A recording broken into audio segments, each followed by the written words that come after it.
আসসালামু আলাইকুম ওয়া রাহমাতুল্লাহি ওয়া বারাকাতুহু। প্রিয় দর্শক, আজকে আপনাদের সামনে 100 নফল হজের নেকি লাভের আমল নিয়ে আলোচনা করব। এটা একটা খুবই গুরুত্বপূর্ণ আলোচনা।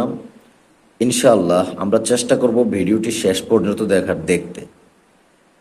আল্লাহ তাআলা আমাদেরকে নেক আমলের বিভিন্ন উপায় এবং কিভাবে আমল করা যায়, হাদিস শরীফে অসংখ্য হাদিস, অগণিত হাদিস আছে এ নিয়ে।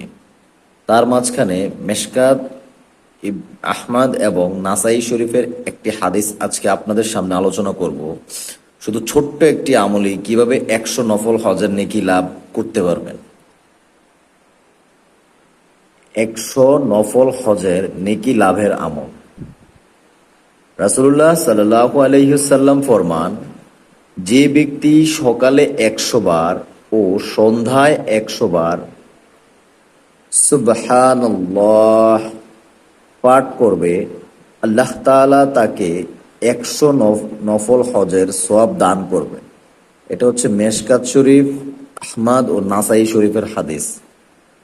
অর্থাৎ যে ব্যক্তি সকালে 100 বার এবং সন্ধ্যায় 100 বার সুবহানাল্লাহ এই আমলটা করবে, আল্লাহ তাআলা তাকে 100 নফল হজের সওয়াব দান করবে। সুতরাং এই ছোট্ট একটা আমলেই 100 নফল হজের নেকি লাভ করা যায়। সুবহানাল্লাহ।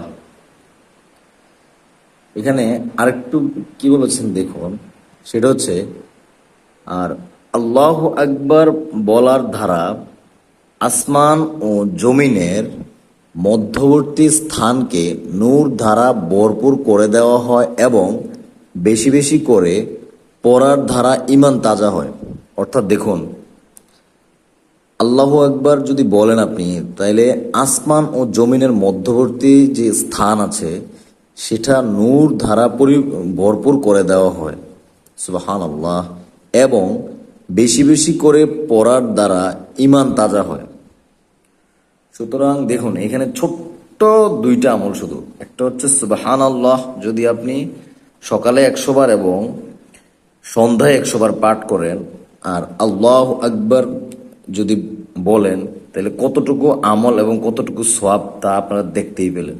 ভিডিওটি শেয়ার করে সবাইকে দেখার সুযোগ দেন, সবাইকে শিখার সুযোগ দেন, এতে আপনার আল্লাহ তাআলা আপনাকে ফায়দা দান করবে। আসসালামু আলাইকুম ওয়া রাহমাতুল্লাহি ওয়া বারাকাতুহু।